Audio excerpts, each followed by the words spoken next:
Okay, today we're going to go over 3.4 radical ideas. This is a practice understanding task, which means it's basically just a bunch of practice problems for you to see different ways in which you can use the ideas that you've already learned. So we can get started right away. It says, now that Tia and Tahani know that a to the power of m over n is equal to the nth root of a m to the nth power, they are wondering which form, radical form or exponential form, is best to use when working with numerical and algebraic expressions. Tia says she prefers radicals since she understands the following properties for radicals, and there are not too many properties to remember. So if n is a positive integer greater than 1, and both a and b are positive real numbers, then these rules apply. So these are some rules for radicals. By the way, a radical is it's this symbol here, right? That is called a radical. So the first rule of radicals is that if you have the nth root and you raise it to the nth power, that those cancel out and you just get a. Another one is that if you have a product inside the radical, that you can factor that product into its separate factors. So as an example, let's say that you had like 40 in there, right? Like cube root of 40.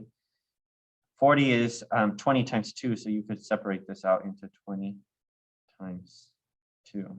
Or you could separate it out different ways, right? So you could do like 10 and 4 or whatever, but you can factor it out. And then finally, the nth root of a fraction is the same thing as the fraction where the numerator and denominator are both the nth root. And you can kind of think of this as the distributive property for radicals. So it's not exactly like the distributive property, but basically if you have a multiplication or a division, you can, like if you have a quotient here, then you can make it the fraction of the divisions. So yeah. Okay. Tahani says she prefers exponents since she understands the following properties for exponents, and there are more properties. So these are the rules for exponents, right? If you have the same base and you're multiplying, you can add the exponents. If you already have a power and you raise it to another power, you can multiply the exponents. If you have a product to a power, you can factor the base into separate bases. If you have a quotient, like a fraction or just a quotient in there, you can again factor out the different the divisor and the I forget the other one, the name of the other, but you can factor it out.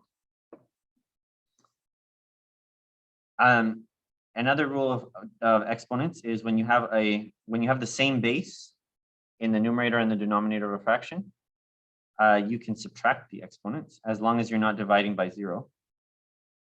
And then the last one is that when you have a negative exponent, it's the same as dividing.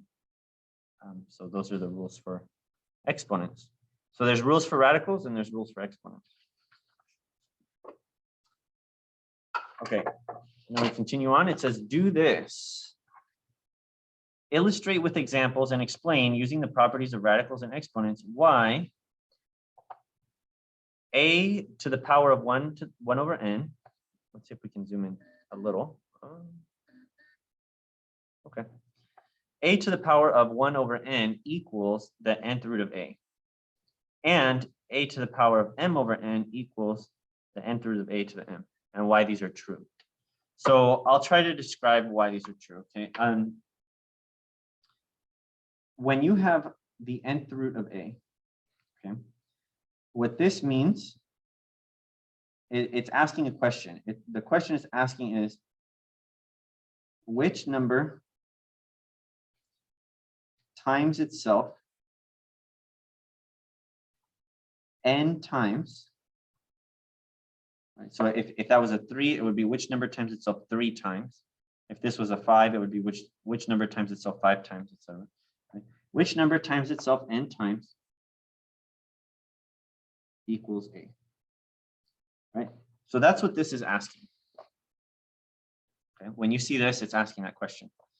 And the answer to that question, you can always say is A to the 1 over n. Okay.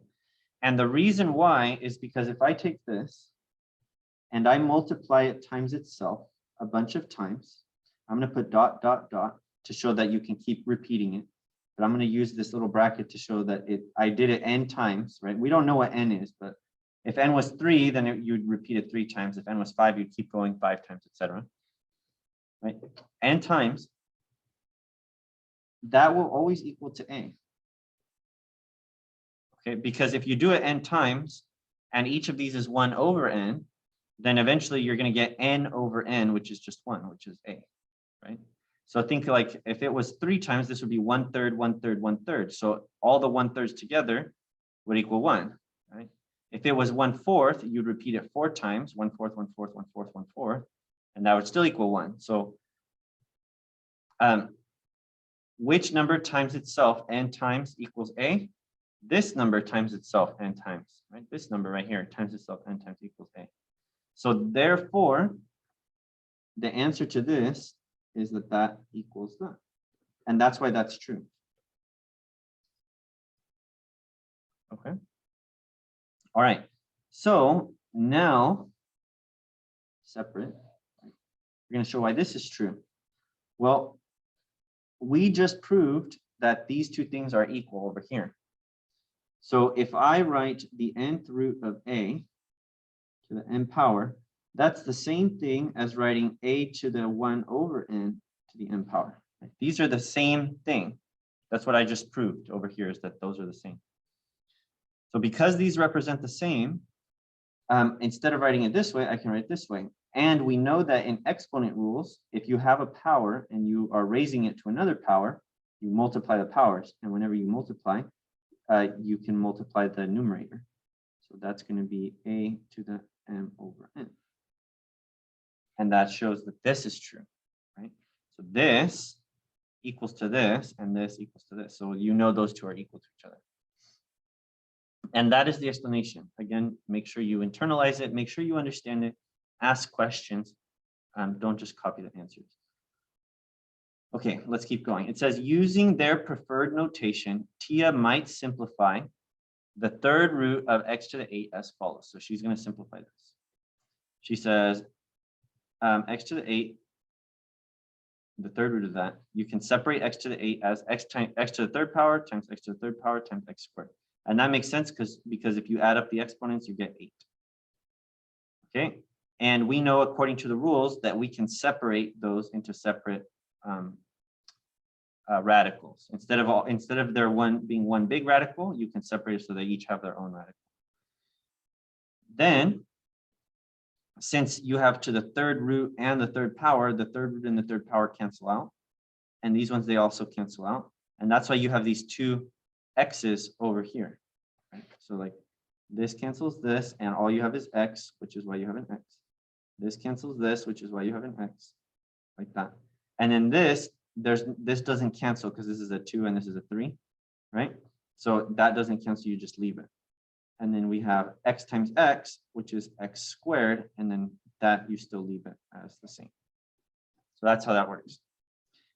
Tehani points out that Tia also used some exponent rules in her work, which that's true because you separated the 8 into 3, 3, and 2, and you also multiply these to get squared.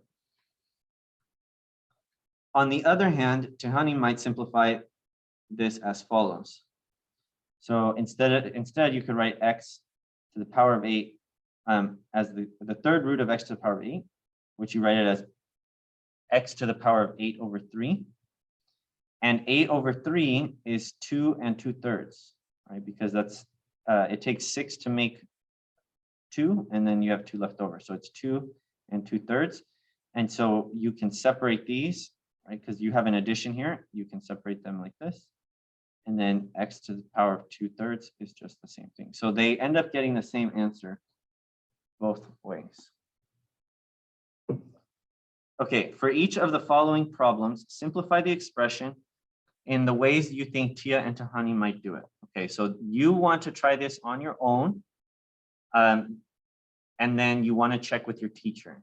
Okay, now I'm going to explain through some of these how I think they would do it, but it says how you think they might do it. So you need to go through and explain how you think.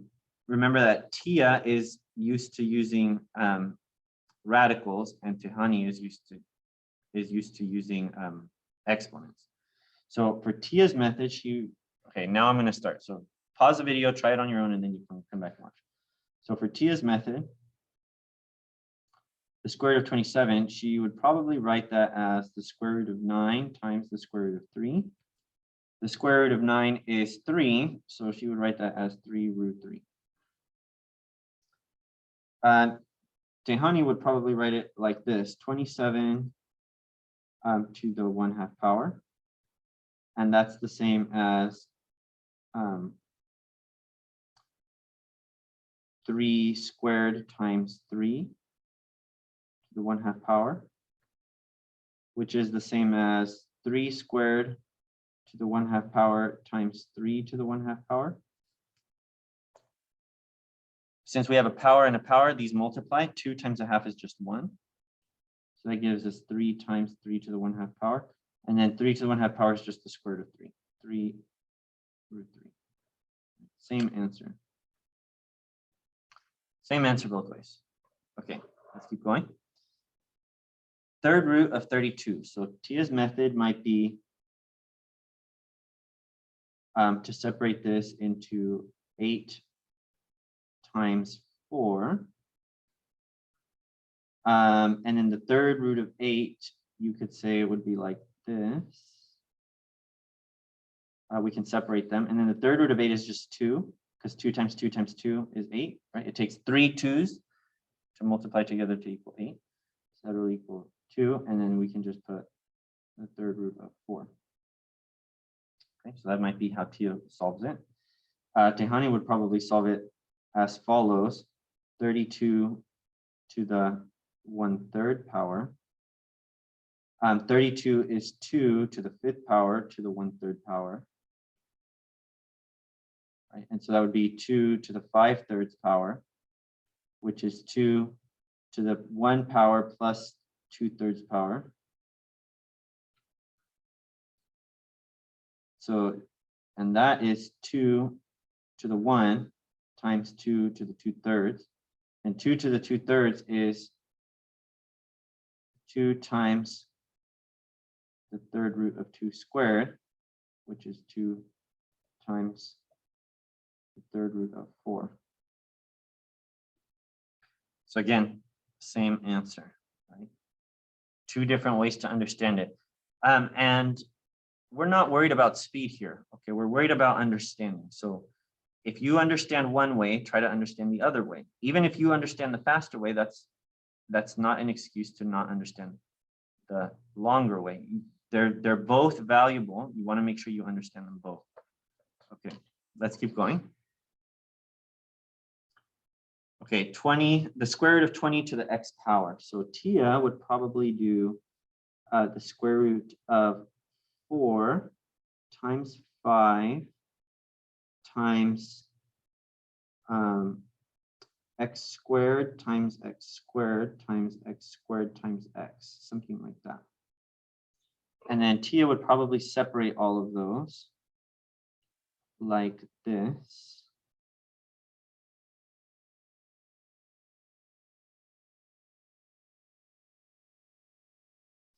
And then the square root of 4 is 2. This one doesn't have a square root. The square root of x squared is just x. The square root of x squared is x. The square root of x squared is x. And this doesn't have a square root. So we have 2 x to the 3rd power, and then 5x in the middle, or in the radical. So that would be how Tia would simplify it.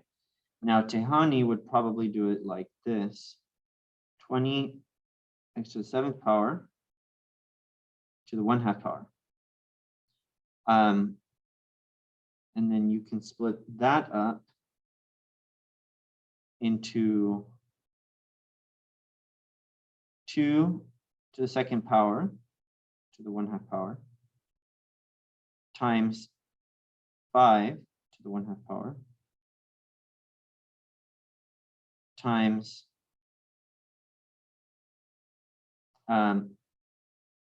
x to the 7th to the 1/2 power. Okay, 2 to the 1/2 power, right? You multiply these exponents. 2 times 1/2 gives you 1, so that would just be 2. 5 to the 1/2 power, we can't do anything about. That stays. And then 7 to the 1/2, or x to the 7th to the 1/2 power would give us x to the 7/2. 7/2 is 3.5. So 2 times this times 3.5. Okay, and because both of these are to the 1/2 power, we kind of separate them out, and those get the radical. So we can put the 2 and the x cubed. We can put the 5 and the x under the radical. The radical represents to the 1/2 power here. So same answer, 2 different ways to solve it. Okay, Tia's method for this one and Tehani's method for this one. Okay. Tia mainly works with radicals, and this is the third root. So Tia would probably look at 16 and think 8 times 2, because 8 has 3 2's in it. And then that's times x times y to the 3rd times y squared. So that's all the numerator in there. There's the 16, here's the x, and here's the y to the 5th power. And then separating these out, we would get x to the 3rd times x to the 3rd times x times y squared. And the reason we break them up into thirds is because this is the third root. So what we can then do, what I noticed before we even start dealing with this, I noticed there's a y squared and a y squared, which I can cancel out. And I also noticed there's an x and an x, which I can cancel out. They divide out. So that leaves on the top. Remember, we can split up a radical. So I'm gonna make a radical on the top and a radical on the bottom. There's going to be 8 times 2 times y to the 3rd power. And here will be x to the 3rd times x to the 3rd. Now here, I can separate each of these. 8 times the 3rd root of 2 times the 3rd root of y cubed over this, separate each term. Okay, and then we can just resolve the ones that we can resolve. So the 3rd root of 8, we know that that's 2, so that just turns into a 2. This one we cannot resolve. 2 doesn't have a whole number 3rd root, but we can resolve this because y to the 3rd power to the 3rd is just y. So we're going to put that and then that. In the denominator, this is just going to be x, and this is just going to be x. So it's x times x, which is x squared.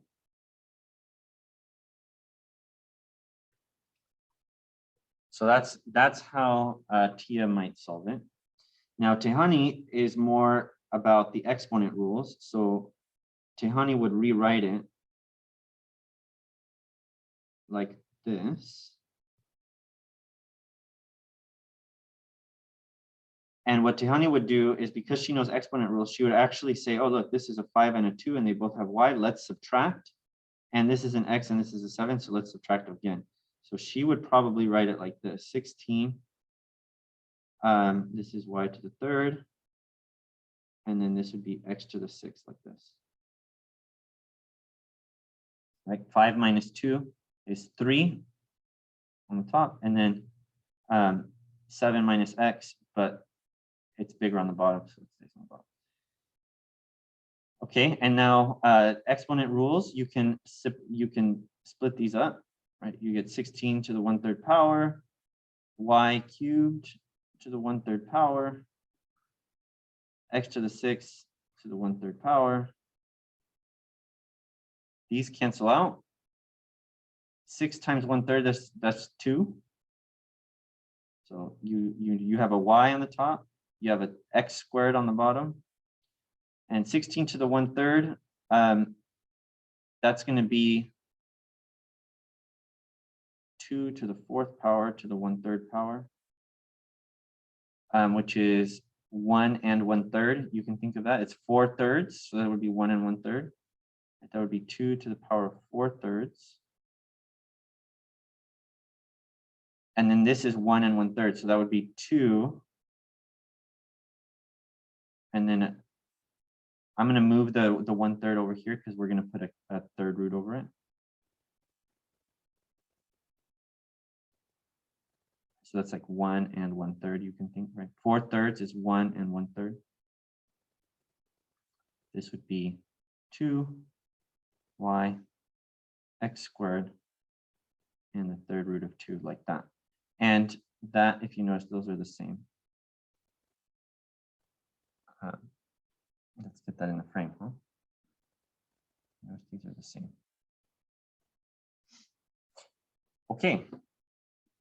So that is how Tia and Tehani would each individually solve. And remember, there's not one way that's necessarily better, and it's the best if you understand both ways. Okay, let's keep going. It says Tia and Tehani continue to use their preferred notation when solving equations. For example, Tia might solve the equation like this equation as follows. So you have x plus 4 to the 3rd power equals 27. Now what Tia is going to do is she's going to take the third root of both sides. So she takes the third root of this side, the third root of that side. And the third root of 27 is 3. And the third root of something to the 3rd power, the power cancels with the index. You get x plus 4 equals 3. Subtract 4 on both sides, you get -1. Tehani would solve the same equation like this. X plus 4 to the 3rd power equals 27, right? That's the same equation.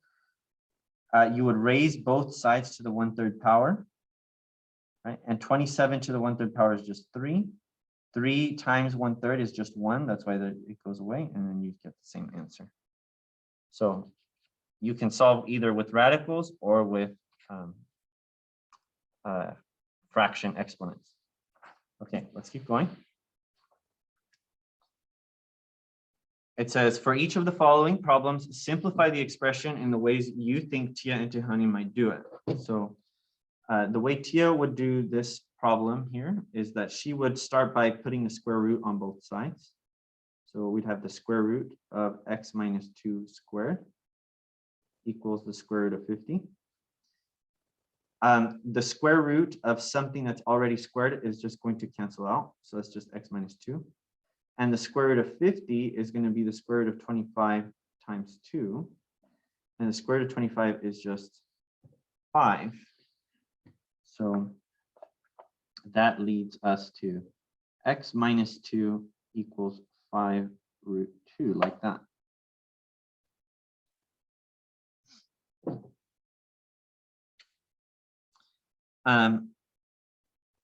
Now we can then add 2 on both sides.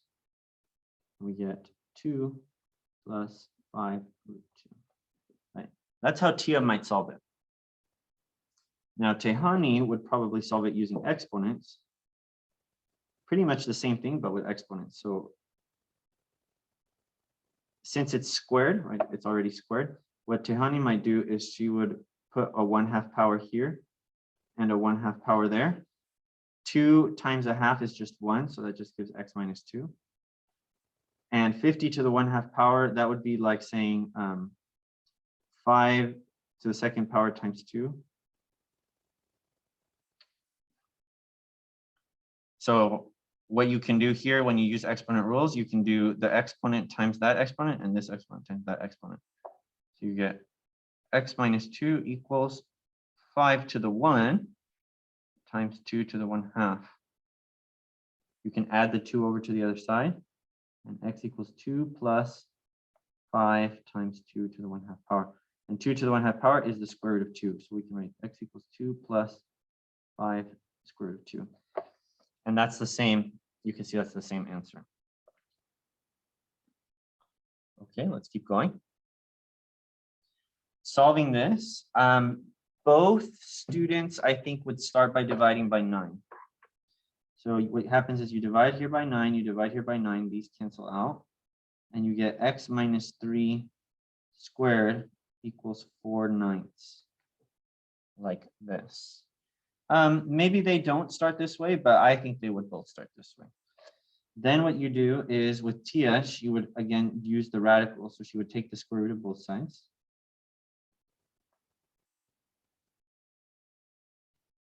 And the square root cancels with the exponent, so you get x minus 3. And when you have a fraction and you have a square root, that's like taking the square root of the denominator and the numerator separately. The square root of 4 is 2, and the square root of 9 is 3. So that gives us x minus 3 equals 2/3. And then we add 3 to both sides. X equals 3 plus 2/3. And then if you wanted to add these with a common denominator, you could say x equals, this would be 9/3. So 9/3 plus 2/3 is 11/3. Tehani would do pretty much the same thing, except with exponents. So she would put a 1/2 exponent here. She would put a half exponent on both sides. So you can have 4/9 here with the 1/2 exponent. You multiply these exponents, and that just equals 1. And then here you can split the exponents, but actually what we can do is we can say this is 2 squared and 3 squared. Right? And what you can do with an exponent is you can distribute to these exponents. So 1/2 times 2 and 1/2 times 2, that leads to both of those being 1. And you get x minus 3 equals 2/3. And then you just get the same answer that Tia got. So you get x equals 3 plus 2/3. And if you add those together, you get x equals 11/3. So same answer both ways, but you have different ways. You can either use a radical or fraction exponents. Okay, let's keep going.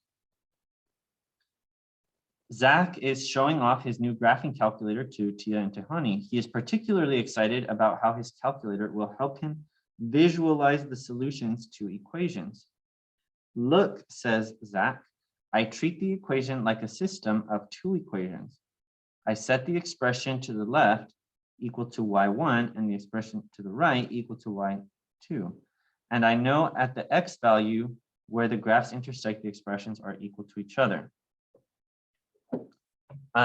So on a graphing calculator, I'll show you what this looks like. But let's keep reading first, and then I'll show you what this looks like. Okay, it says Zach shows off his new method on both of the equations Tia and Tehani solved using the properties of radicals and exponents. To everyone's surprise, both equations have a second solution. This is huge, right? Both equations have a second solution. Use Zach's graphical method to show that both of these equations have 2 solutions. Determine the exact values of the solutions you find on the calculator that Tia and Tehani did not find using their algebraic methods. Okay, so I'm going to pause real quick and I'm going to go get a graphing calculator, and then I'll show you exactly what Zach was doing. So I'll be right back. Okay, so I got a graphing calculator. This is a TI-84 plus CE. And what I did was I went ahead and I typed in the equation from page, what page is this? Oh, it doesn't have a page number. Well, from this page, the one where Tia and Tehani are doing their own separate solvings. And what I did was I put in one side of the equation, I put in here. So it's going to graph one side. And then on the other side, I put in the other one. So you can see 50 is here, and then x minus 2 squared is there. And now when I graph these, it's going to graph 2 different graphs. And then wherever it crosses, wherever they intersect, that's going to be the solution.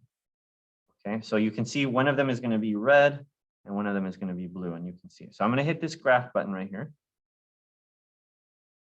And you can see we've got the blue equation is a parabola and the red equation is a line, and it actually crosses 2 times. Very interesting, right? It crosses twice. So if we trace, and we can maybe see where it crosses. So it crosses somewhere between 8 and 10. and it crosses somewhere between -5 and -2. I wonder if we can, there we go, look. Here's one solution. -5.45 is a solution. Now that's a negative solution. And the numbers, the answer we got for that was positive, right? It's 2 plus, and then this is a positive number. So this solution, if we put it in a calculator, is a positive solution. And what we can see right here, we can see that it's crossing at a negative value. If I translate over, I wonder if I can make it so that it perfectly.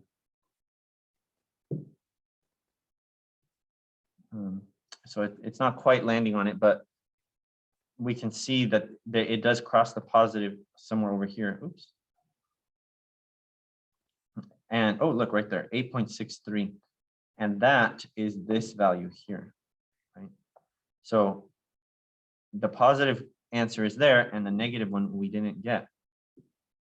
So how can we understand that, right? What can we, oh, let's see if we can get it to properly, what was it, -5.45. So if we come over here, it says determine the exact values. So to find the exact values, you can't use a calculator, right? Because a calculator can only give you approximate values. So to find exact values, we're gonna have to go further, and then I'll come back and explain question 1. But basically the same thing will happen with the second one. Is you're gonna get, this is gonna be a parabola right here, and then this will just be a line, and the line is gonna cross the parabola 2 times. So there's always 2 solutions. So why is there 2 solutions? Tia and Tahani are surprised when they realize that both of these equations have more than one answer. Explain why there's a second solution to each of these problems. Okay, so the reason why there's a second solution is because when we ask for a square root, there's actually 2 answers. Okay, so like if I asked you, what's the square root of 9? Right? What number times itself is equal to 9? There's actually 2 answers. And this is actually the wrong way to write it. If I said this, which number times itself equals to 9, right? Well, you could say, well, 3 times 3 equals 9. Yeah. So x could be 3, and that can work. But the other reason, or the other number would be -3, because -3 times -3 also is equal to 9, because negative times negative is positive. 3 times 3 is 9. So whenever you have a problem like this, there's a negative version and a positive version of the solution. Because when you square it, negative times negative is positive. So it kind of hides the negative answer. So the way we get around that is when we take the square root, well, this is kind of answering question 3 now, but when we take the square root, we can say that there's a positive version and a negative version. So we could say x can equal the square root of 9, or x can equal the negative square root of 9, right? There's 2, it splits off into 2 different answers. And so this gives you 3 and -3. So explain why there's a second solution to each of these problems. It's because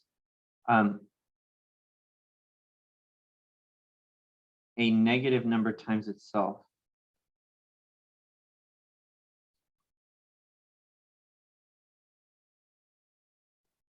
is also a valid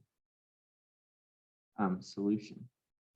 Right? It doesn't just have to be positive numbers. So modify Tia and Tahani's algebraic approaches so they will find both solutions. Okay, the way you do this is that whenever you take the square root, you split up the problem into the positive version and to the negative version. So you have a plus and a minus. So for example, let's do the one that we just did. X minus 2 squared equals 50. if you take the square root of both sides, like Tia would do, like you go like this and like this cancels this, but it equals the positive square root of 50 and also the negative square root of 50. So you get x minus 2 equals the square root of 50, but it also leads to x minus 2 equals the negative square root of 50. Right? Both of these are correct because, well, for the same reason that I just explained up here. So then if we solve this one, we get the same answer that we got before, right? You can, this becomes 5 root 2, and then you get x equals 2 plus 5 root 2. And then in this one, you'll get negative 5 root 2 over here. So this will equal negative 5 root 2. And if you add 2 to both sides, you get x equals 2 minus 5 root 2. So you get this and this, you get 2 answers. So anytime that you take the square root of both sides, or if you're going to, anytime that you cancel a square, right, you have to understand that there was 2 answers to answer that square. So if you cancel a square, you have to include a positive version and a negative version. Okay. So determine, now we can go back to question 1. Determine the exact values of the solutions you find on the calculator that Tia and Tehani did not find using their algebraic methods. So the way you can do this is like how I just showed you, you can do this, right? So this is an exact, this is not an approximation. So you can have x equals 2 minus 5 root 2. And for the other solution, we had x equals 3 plus 2 root 3. That's what we had already. We already had that one. But we would also get x equals 3 minus 2 over 3. So those would be your 2 solutions there.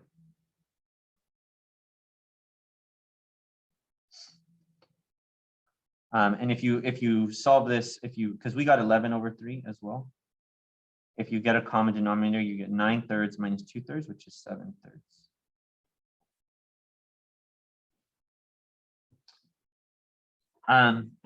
So yeah, that's the answer. Now, if you want to understand a little bit more, I'm going to explain a little bit more. Well, I'll try to explain here.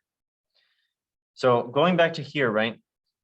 These 2 values are symmetrical. Okay, there's one on the left and there's one on the right, and they're symmetrical around the middle. So if you find the middle, you can either add and go right. If you find the middle, you can either add and go to the right, or you can subtract and go to the left.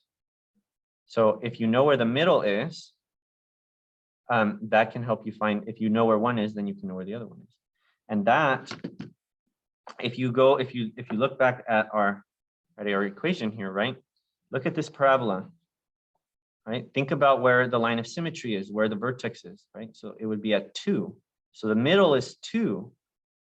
And that all of a sudden makes sense why our answers are 2 plus and 2 minus, right? One is on the right-hand side, which is plus, and one is on the left-hand side, which is minus. So it's the middle to the left, and then the middle to the right. You start in the middle and go to the right, start in the middle, go to the left. Same thing here, right? The middle was 3, you add or you subtract. So that's another kind of way to understand that.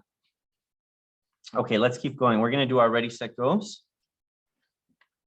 Again, whenever you're doing ready, set, goes, try it on your own. Come back when you want to see the answers, and ask questions to your teacher always. Okay.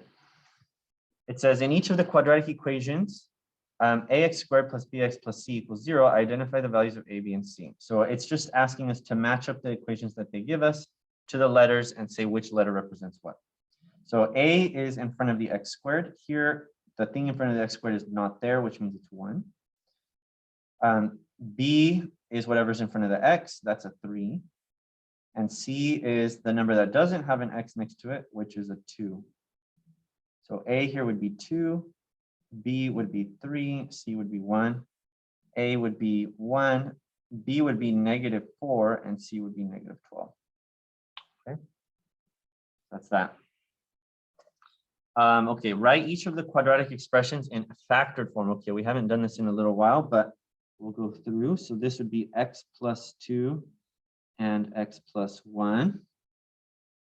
This would be 2x plus 1 and x plus 1. This one would be x minus 6 and x plus 2. This would be x minus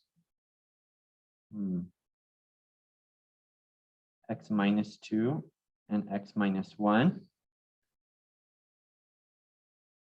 This one would be x minus 6, x plus 1. For all of these, except this one, because it has an a value, where these values here that are inside, it's two numbers that multiply to the 2, and then they add up to the middle number. So they multiply to the n number, and they add up to the middle number. This one's a little different because of this 2 here. And I guess I'll explain it at the end. Okay, so two numbers that multiply to 4 and adds up to -4. That'll be x minus 2 and x minus 2. Here, this would be x minus x plus 10 and x minus 2. 10 times -2 is -20, and then that gives us 8. Here, this would be x plus 4 and x minus 3. 4 times -3 is -12, and when you add those, you get 1. And then over here, this would be x minus 4 and x minus 3. Right? -4, -3 is +12, and then when you add these, you get -7. Okay, so why does this one work? The reason it works is because if I multiply these together using whichever method, then I get back to where I started. So I'm going to show you one method to multiply these and show you that it does equal. So I'm going to organize them like this.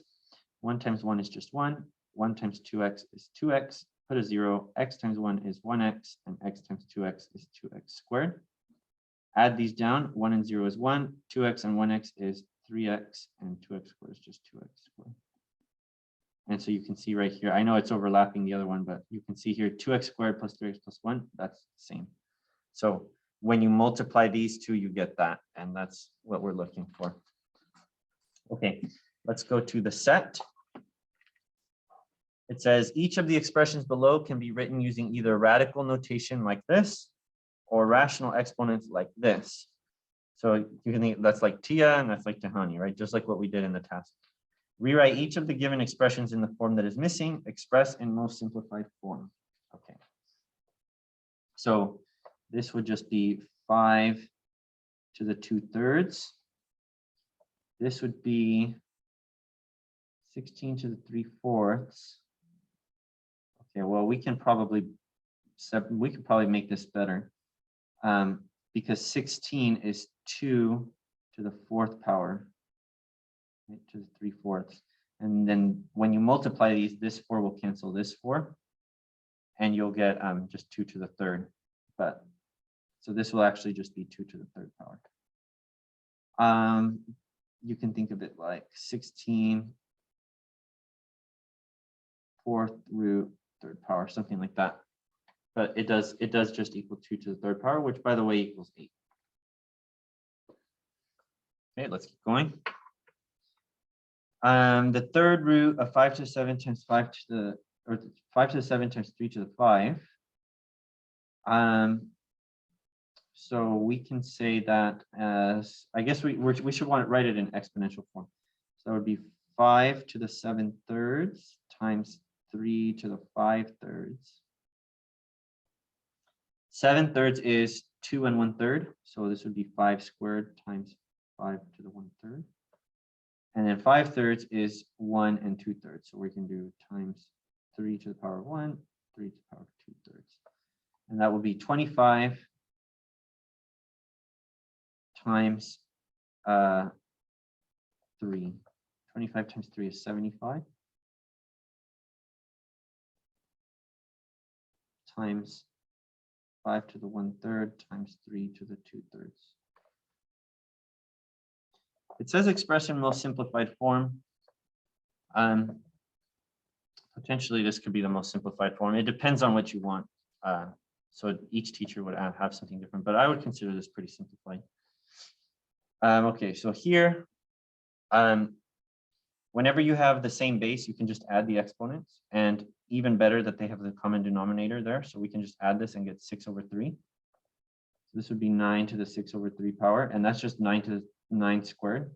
That's just 9 to the second power, which is just 81. That's just 81. If you write it in radical form, that gets you 9 squared, the third root of 9 squared times the third root of 9 to the 4th power, and you still get the same answer. It's still 81. Okay, here, this would be x to the 13/5 power times y to the 21/5 power. 13/5 is 2 3/5, so this would be x squared and x to the 3/5, right? 2 3/5. And 21/5 is 4 1/5. So we can say this is y to the 4th and y to the 1/5. So again, that's depending on what you want, that's potentially as simple as it needs to be. Over here, 27. Okay, so the cube root of 27. 27 is already 3 times 3 times 3. So the cube root of 27 is already 3. So that's fine. This would be a to the 5/3, which would be a to the 5/3. That's 1 2/3. So a to the 1, a to the 2/3. That's 3/3 and 2/3. So that's 5/3. And then b to the 2/3. So like this.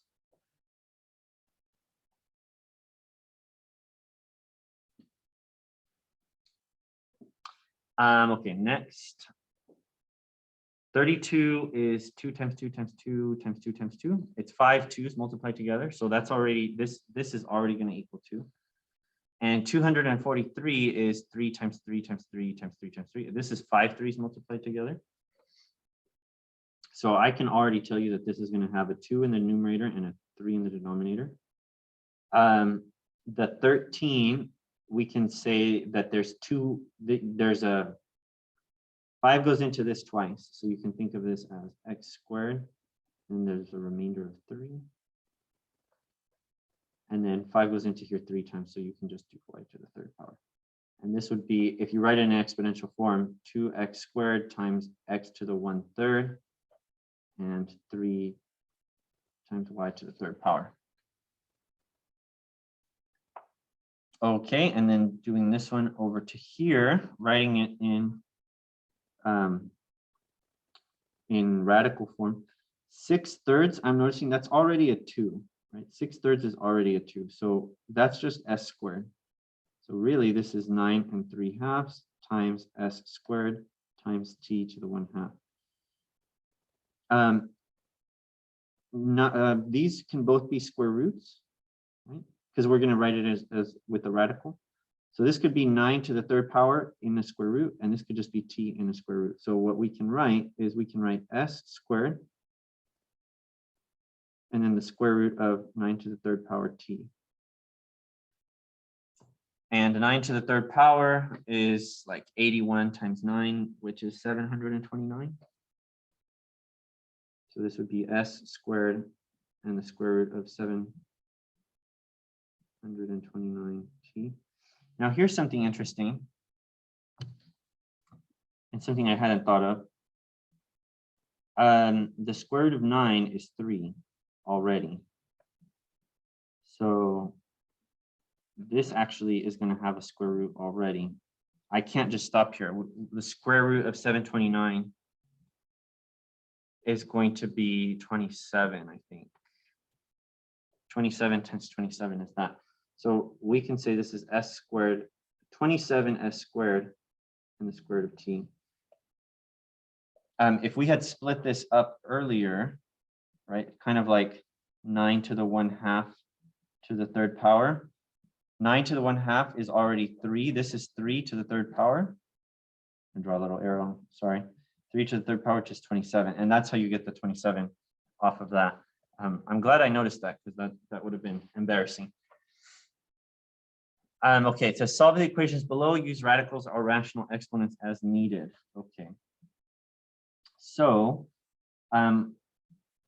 we want to be careful when we've got our exponents here, because these are, especially when they're even, they have multiple solutions. So if we take the fourth root of both sides, x plus 5 can equal the fourth root of 81, or x plus 5 can equal the negative fourth root of 81. So the fourth root of 81 is 3, because 3 times 3 is 9. So 3 times 3 times 3 times 3 is 81. So it takes 4 3s to equal 81. So x plus 5 can equal 3, which means if we subtract 5 from both sides, x equals negative 2. Or x plus 5 can equal negative 3. And then we subtract 5 from both sides and we get that x equals negative 8. So 2 solutions there. Over here, we need to do some other stuff before we can cancel this. We'll subtract 3. So that gives us 2x minus 7 to the 5th power equals 64. Divide by 2 on both sides. X minus 7 to the 5th power equals 32. Now, when you have an odd exponent, you don't have to do plus and minus, because when you have an odd exponent, you would know if this was negative, right? Because the odd exponent doesn't hide the negative. So you don't have to do a positive and a negative. You can just, whatever it is, you can just do it. So because this is positive, it's just going to be positive. So we can take the 5th root of both. The 5th root cancels here. The 5th root of 32 is 2, because if you multiply 2 times itself 5 times, you get 32. So x minus 7 equals 2. Add 7 to both sides, and you get x equals 9. Okay. And now for the go. Just as a reminder, you've probably already been taking breaks, but make sure you're taking breaks in between, right? Pause the video, come back, and ask questions to your teacher, and make sure you're not just writing down the answers, but you're trying to understand and you're trying to internalize. Always just be asking questions. Okay. X plus 5, given the function, so given this function, find the x-intercepts and the y-intercept if they exist, and then use them to graph a sketch of the function. Okay. This reminds me of what we were doing before. So we've got 2 x-intercepts. We've got one at -5. So 1, 2, 3, 4, 5. Here's one. And one at 4. 1, 2, 3, 4. So the center is going to be exactly in between. So there's 1, 2, 3, 4, 5, 6, 7, 8, 9 spaces in between. So the center is going to be 4.5. 1, 2, 3, 4.5. The center is here, which is -0.5. So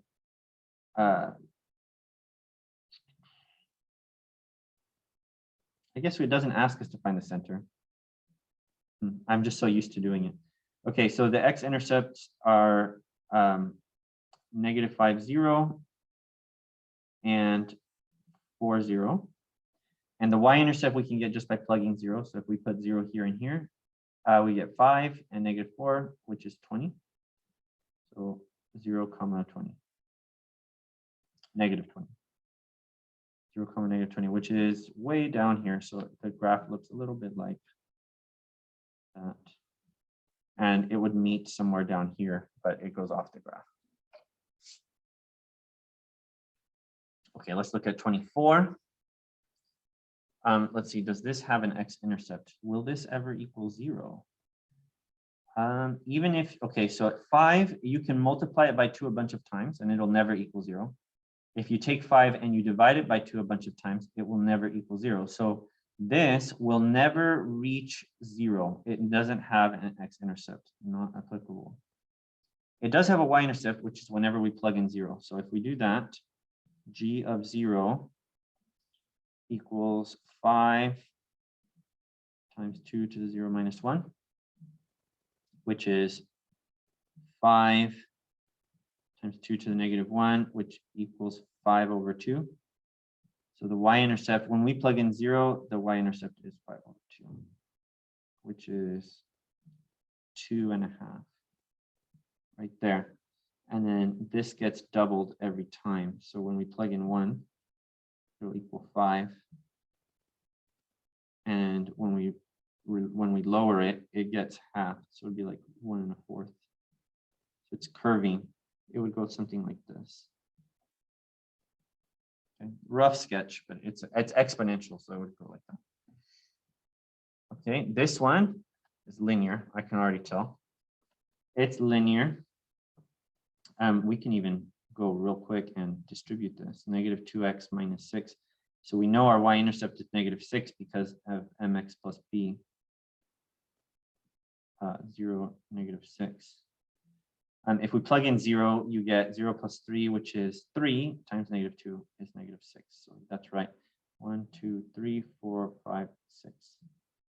And the slope is negative 2, which means it's going down. So it's from left to right, it's going down. So it's going like this.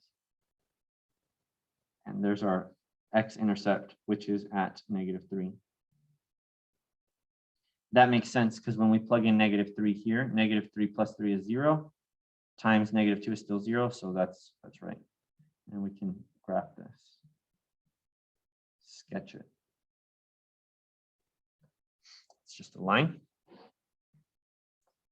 Okay, and this one's going to be a parabola. So x squared minus 4. You can figure out if you know the vertex form, you know that this is going to be down, the vertex is down 4, and it hasn't moved side to side. So we know the vertex is here.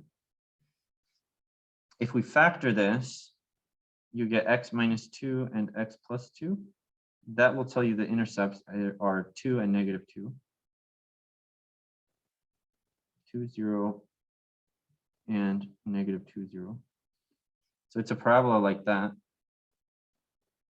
And the y-intercept we already know is negative 4, like that. Okay, again, ask questions to your teacher during class time if you're not sure. And that is it for section 3.4. Have a great rest of your day, and I'll come back to you with section 3.5.